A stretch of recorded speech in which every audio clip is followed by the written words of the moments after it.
하나님의 은총이 여러분들과 함께 하시기를 주님의 이름으로 축원합니다. 이 동방 박사가 잃어버렸던 별을 찾고 기뻐하고 기뻐했다. 이제 그러는데 누가복음 15장에 보면 세 가지 비유가 나옵니다. 1절부터 7절까지는 100마리 양 가운데 한 마리 양을 잃어버렸다 찾고 기뻐하고, 8절부터 10절까지는 잃어버린 드라크마를 찾고 기뻐하고, 11절부터 32절까지는 잃어버린 그 아들 탕자를 찾고 죽었던 아들 돌아왔다고 손을 잡고 잔치를 베풀고 기뻐하는 이 아버지 모습을 우리가 볼 수가 있습니다. 우리가 물건을 잃어버렸다 찾으면 기쁜 것처럼 이 박사들이 그 수개월 동안 이 별을 따라서 갔는데 이 박사들이 그 동방 박사들이 나는 한국인이라 그렇게 보는 사람입니다. 욥도 한국인이고 동방 박사도 한국인이다 이제 그렇게 보는데 주석에 보면 뭐 이란 사람이다 뭐 이제 그렇게 나오고 그러지만은 그러나 이 동방 박사는 분명히 한국 사람입니다. 그래서 이 단군이 바로 욕단인데, 욕단은 주전 2401년에 태어난 것이 성경에 나옵니다. 그리고 나라를 세운 것은 주전 2333년인데 그때는 욕단이가 68세가 되는 거고, 그리고 그 단군이 개국이념, 건국 정신이 뭔고 하면 개천시교 제세의와 홍익인간인데, 하늘을 열어서 하나님 뜻을 펼치고 가리키면은 제세의와 이 땅이 하늘나라가 이루어진다. 그런 뜻이에요. 그러면 어떻게 되는가 하면 홍익인간으로 바꿔진다. 모든 사람을 내 몸처럼 사랑하는 사람으로 바꿔진다. 이게 단군의 건국 이념입니다. 세계 어느 나라도 이런 건국 이념을 말한 데가 한 곳도 없습니다.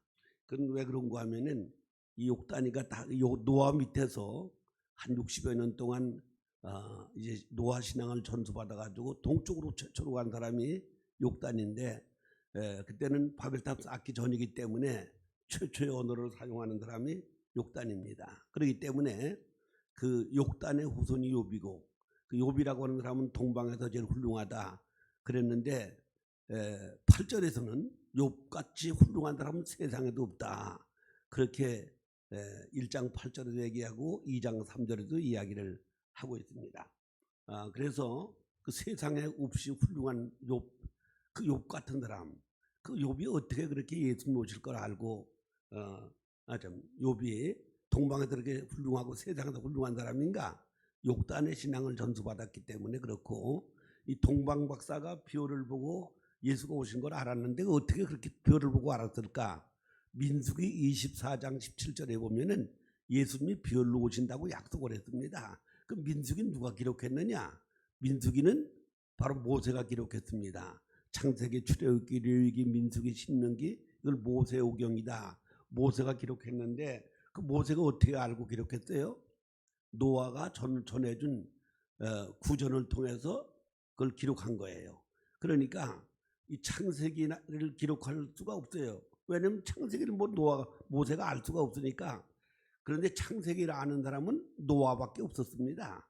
왜 그런가 하면은 에덴 동산에 있었던 일을 아무도 모르는데 그 노아만 알게 된 거예요. 왜 그런가 하면은 아담이 930세 살고 죽었다. 그리고 무두셀라는 969세 살고 죽었는데 그 무두셀라가 노아의 할아버지입니다. 그런데 이 무두셀라는 아담하고 243년을 같이 살고 노아하고는 600년을 같이 살았어요. 그래서 이 무두셀라를 통해서 에덴 동산의 사건, 창세기를 다 알게 된 거예요. 그러니까 노아는 직접 아담을 못 만났지만, 그러나 아담하고 243년을 같이 살은 무두셀라를 통해서 그 에덴 동산의 사건을 다 얘기를 듣게 됐기 때문에, 그래서 이 노아, 무두셀라를 통해서 이 창세기를 기록을 하는데, 그걸 모세가 어떻게 알 수가 없는데 그걸 구전으로 전해줘 가지고 모세가 기록을 한 것입니다. 그래서 그런데 욕단은 직접 노아한테 직접 들었잖아요. 예수가 별로 오신다고 하는 거를. 그 민수기 1장 17절에 예수가 별로 오신다고 약속했는데 그 얘기를 직접 욕단은 노아한테 들었기 때문에 그걸 후손들에게 전해줘 가지고 이 동방박사가 찾아갔다. 저는 그렇게 이제 보는 거죠. 그러니까 이 동방박사는 한국 사람이고 욥도 한국 사람이고, 그래서 창세기 10장 3절에 보면은 바벨탑 쌓기 전에 그때는 언어가 하나였을 때 그때 최초로 동방으로 간 사람이 욕단이에요. 욕단. 그런데 그 욕단이라고 하는 사람은 바로 단군이다. 이제 그렇게 보는 거죠. 그래서 이 기독교 2000년 역사에서 이 한국 교회가 제일 아주 부흥하고 제일 열정적이고, 그런데 그 이유가 뭐냐? 우리는 단군의 그 건국 이념에 바탕을 두고 살았기 때문에 동방의 예의지국이다. 그 동방의 예의지국이라는 게 뭔가 하면은 동방에서 그 예의를 잘 지키는 의롭고 훌륭한 백성이다, 이제 그런 얘기죠. 그래서 그 바탕에서 복음을 받아들이기 때문에 기독교 역사상의 가장 위대한 민족이 된 겁니다. 지금 전 세계가 다 동성애 찬양하고 이 동성애법이 통과됐는데 한국만 통과가 안 된 거예요. 예, 이거 신기하죠, 이게 말이죠. 지금 국회의원들이 그렇게 그 더불당에서 그걸 동성애법을 통과시키려고 벌써 수년 전부터 했는데 지금까지 통과가 안 된 거예요. 그래서 나는 하나님이 우리 한국 교회를 통해서 세계를 구원한다, 이제 그런 믿음을 가지고 산 사람입니다. 그래서 이 동방박사는 한국인인데 이 사람이 그 별을 보고 기뻐하는 이유가 뭔가 하면 이 별이 누군가 하면 예수님이기 때문에 요한계시록 22장 16절에 나는 다윗의 뿌리 자손인데 광명한 새벽별이다. 별 중에 제일 큰 별이 새벽별이잖아요. 그 새벽별 보려면 동방에서 떠오르는 거예요. 새벽에 나와야 보지 다른 때는 안 보이잖아요. 그런데 그래서 그 별 되신 예수님을 찾아가는데 이 친구들이 가다가 보나마나 왕은 왕의 집에 태어나는 언인가, 그때는 세습제이기 때문에 왕밖에 다른 왕이 나타나면 아주 구족을 멸하는 거예요. 삼족을 멸하고 구족을 멸할 때예요. 그러니까 다른 사람은 왕 될 수 꿈도 못 꾸는 겁니다. 그러니까 보나마나 왕궁에 가면은 왕을 만날 수 있을까 이렇게 생각하고 들어갔는데 그것 때문에 두 사람 쪽 애들을 다 죽게 만들었어요. 이게 뭔가 하면은 어린 신자들은 왜 낙심하는가 하면 먼저 믿던 사람들이 잘못 믿으면은 그렇게 죽는다, 이제 그런 뜻이에요. 그리고 예수님을 애굽으로 피난 가게 만들, 자기 집으로 나사렛 동네로 가야 되는데 나사렛 동네로 안 가고 남의 나라로 쫓겨가서 피난 가서 그 헤롯이 죽을 때까지 거기서 살았잖아요. 그리고 예루살렘에 소동을 일으킨 거, 지금 세상이 어지럽고 그런 게 다 기독교인들이 잘못 살기 때문에 그렇게 된 거거든요. 그래서 예루살렘에 소동을 일으켰지, 예수님 애굽으로 피난 보냈지, 두 사람 쪽에서 다 죽게 만든 게 헤롯 대왕이 한 것 같지만 그거는 동방박사가 실수해가지고 한 번 생각 잘못하고 한 번 걸음 잘못 옮겨가지고 이제 그렇게 된 겁니다. 그렇지만 이 박사들이 별을 찾고 기뻐하고 기뻐했다. 왜? 별에 대한 가치를 아는 거니까. 이 금덩어리, 우리 교회만한 금덩어리를 준다고 그러면은 어떻게 예수가 더 좋겠어요? 그게 더 좋겠어요? 이 우리 교회만한 금덩어리면 아주 평생 먹고도 남는 거죠, 이게 말이죠. 그런데 그보다 더 귀한 게 예수님이에요. 왜 그런가 하면은 이 금덩어리, 이거 교회만한 금덩어리 평생 잘 살아야 100년 잘 사는 거죠. 예수 안에는 영생을 잘 사는 거기 때문에. 그래서 예수가 우리 교회만한 금덩어리보다 더 귀한 게 예수님이에요. 예수님. 이거를 동방박사는 아는 거예요. 예수는 이 세상 그 무엇과도 바꿀 수가 없다. 하나님이 모든 만물을 만들어서 사람에게 주셨다고, 그렇게. 그래서 생육하고 번성하고 충만하고 정복하고 다 들어라. 이 모든 만물을 이렇게 다스리게끔 하나님이 우리 인생에 복을 주신 거, 이것도 아주 귀한 거죠. 그런데 그보다 더 귀한 게 예수님입니다. 예수님. 왜? 예수 안에 영생이 있으니까 영원히 잘 사는 거. 이 세상 거 다 줘도 100년 잘 사는 거지만 예수님은 영생을 살게 하시는 분이기 때문에 영생의 선물을 주시는 분이기 때문에 선물 중에 최고 선물이 바로 예수님이다. 이 동방박사는 이걸 알았던 거예요. 그렇기 때문에 그 제일 높은 헤로당 찾아가서도 경배를 안 하고 예물을 안 드렸지만은 그 아기 예수 앞에 예물을 드리고 경배하는 것은 예수님은 아기지만 왕중왕이다, 하나님이다 이렇게 믿기 때문에 이사야 9장 6절에 볼 것 같으면은 한 아기가 태어났는데 이름이 기묘자요 묘사요 전능하신 하나님이요 그렇게 얘기를 했어요. 그러니까 아기라도 전능하신 하나님으로 보는 그런 영안이 열렸기 때문에 이 동방박사는 헤로당 앞에는 예물을 안 바치고 경배를 안 했지만 말구에 있는 아기 앞에 경배한 것은 벌의 아기지만 전능하신 하나님이다 이렇게 믿기 때문에 그 아기한테 경배하고 예물을 드릴 수 있었던 거고, 그래서 그 기뻐하는 이유가 뭐냐, 예수님에 대한 가치를 아니까. 저 강원도 정선이나 평청 아주 옛날에는 뭐 흉한 산골이죠. 지금은 뭐 고속도로가 생겨서 이제 거기도 잘 빨리 가지만은, 근데 그런 비탈 밭이 있는데 그 속에 금덩어리가 잔뜩 들었다. 그러면 그 밭 안 살 수 있어요? 그러니까 마태복음 13장 44절에서 땅에 감춘 보화를 발견한 사람은 자기 소유를 팔아서 그 땅을 살 수밖에 없다고 말씀하신 것처럼 이렇게 자기 집 땅 다 팔아도 그거 막 금을 캐내면 그 수백 배 나오는 거니까 그거 누구 안 하겠어요? 바로 그 얘기거든요. 그래서 마치 하늘나라를 발견한 사람은 땅속에 감춘 보화를 발견한 사람 같다. 그렇게 예수님이 말씀하셨는데 바로 이 동방박사가 예수님을 그렇게 한 거죠. 예수님은 영생의 선물, 영원히 잘 살게 하는 영생의 선물이기 때문에 이 세상 우주보다 더 귀한 분이 예수님입니다. 그렇게 봤기 때문에 그 예수님을 보고 그렇게 기뻐할 수가 있었던 것입니다. 그래서 누가복음 2장 10절에 보면은 내가 온 백성에 미칠 큰 기쁜 좋은 소식을 전하러 왔다. 온 백성에 미칠 큰 기쁜 좋은 소식. 남자도 여자도 또 노인도 어린애도 동서 고금 동서 남북 유무식 관계없이 예수님은 모든 사람에게 선물 중에 최고 선물이 되는 거지. 영생의 선물이니까. 이렇게 온 백성에 미칠 큰 기쁜 좋은 소식을 전하러 왔다. 이 기쁜 소식이 복음이잖아요. 예수님은 복음 중에 최고 복음이 예수님이에요. 예수님. 그 예수님을 가지고 5대 복음이라고 그러는데 5가지 복음. 그 왜 그러냐? 예수가 탄생한 게 이게 아주 큰 기쁜 좋은 소식이에요. 또 예수님이 죽음, 예수 죽음이 이게 아주 기쁜 소식이에요. 왜? 그분이 죽음으로 우리 죄가 다 도말되는 거니까.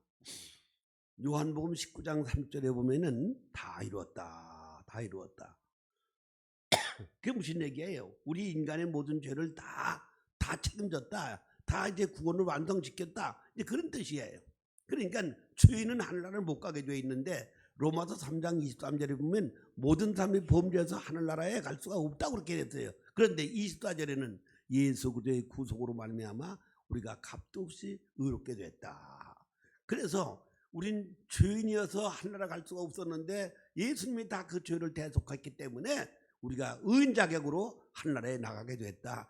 그런 뜻이거든요. 그렇기 때문에 예수님의 탄생도 귀하고 예수님 죽음도 귀한 거예요. 안 죽으시면 뭐 우리가 구원 못 받는 거니까. 또 예수님 부활이 또 귀한 겁니다. 부활이.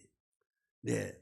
마태복음 28장 6절에 보면은 그가 말씀하신 대로 살아나셨느니라. 이게 무슨 얘기인가 하면은 12장 39절 40절에 볼 것 같으면은 당신 하나님 아들인 증거를 보여달라고 서기관들이 얘기할 때 그래 그 요나가 고기 뱃속에서 사흘 동안 살다가 살아난 것처럼 나도 땅속에 3일 있다 살아난다. 그런 말씀을 하셨고 마태복음 16장 21절에 볼 것 같으면은 예수님이 가이사랴 빌립보에서 제자들을 놓고 내가 앞으로 예루살렘에 올라가서 장로들하고 제사장 손에 넘겨서 내가 십자가 달려 죽은 다음에 땅속 3일 있다 살아날 거다. 그 얘기를 했어요. 그때 베드로가 아이 그러면 안 됩니다. 안 됩니다. 그 베드로는 아주 최선의 얘기를 한 거죠. 근데 이 사탄아 물러가라. 너는 하나님 뜻을 모르고 나를 넘어지게 한다고 책망을 하셨잖아요.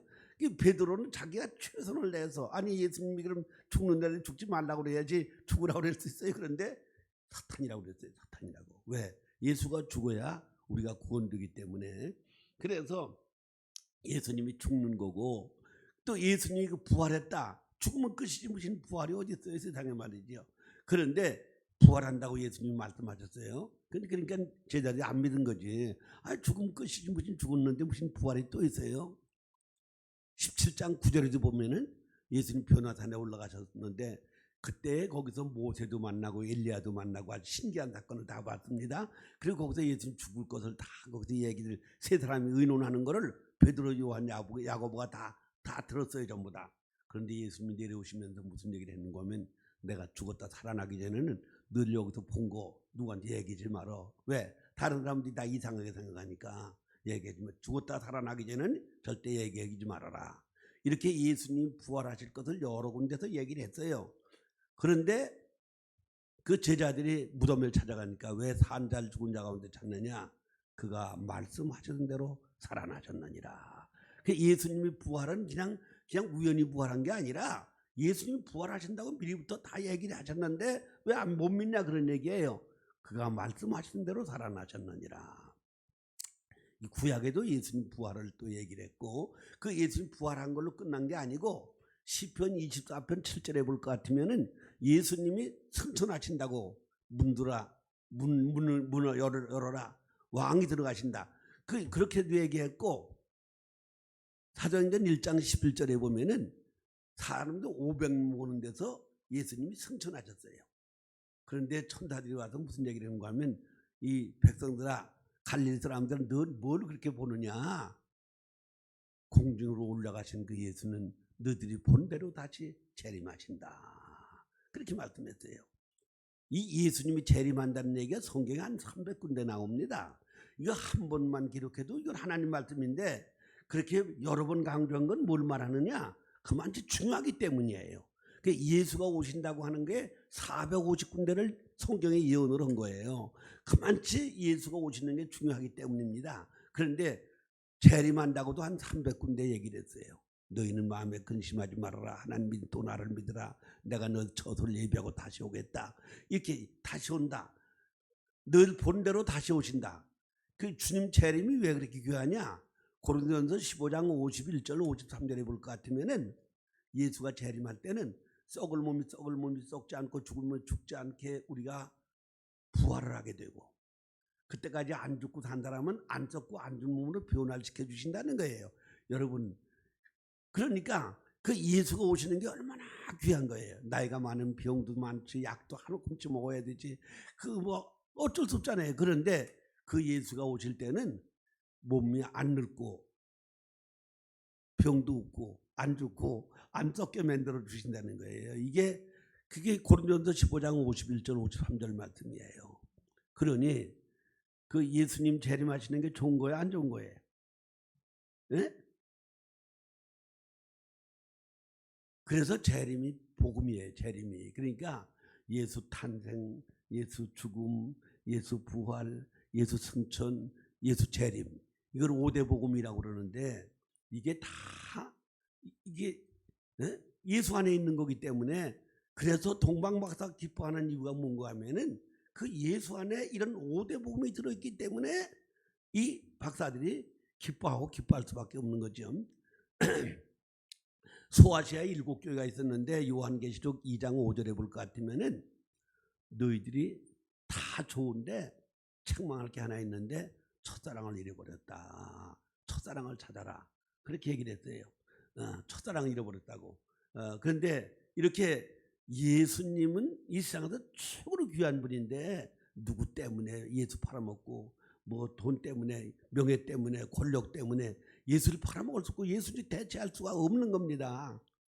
뭐 목사님 뭐 실수했다고 해서 목사님 때문에 낙심하고 그래서는 안 되는 거거든요. 그렇게 이 예수가 시시한 존재가 아니에요. 예수는 이 우주하고도 바꿀 수 없는 분이기 때문에 가장 귀한 분이다. 그렇게 우리가 알아야 되는 거죠. 그러니까 이 동방박사가 기뻐했다고 하는 것은 예수님의 존재 가치를 바로 알기 때문에 가장 기뻐한 것처럼 이번 성탄절에 정말 이 동방박사 기쁨, 예수를 바로 알고 믿는 그 기쁨이 여러분들의 기쁨이 되기를 주님의 이름으로 축원합니다. 기도하겠습니다.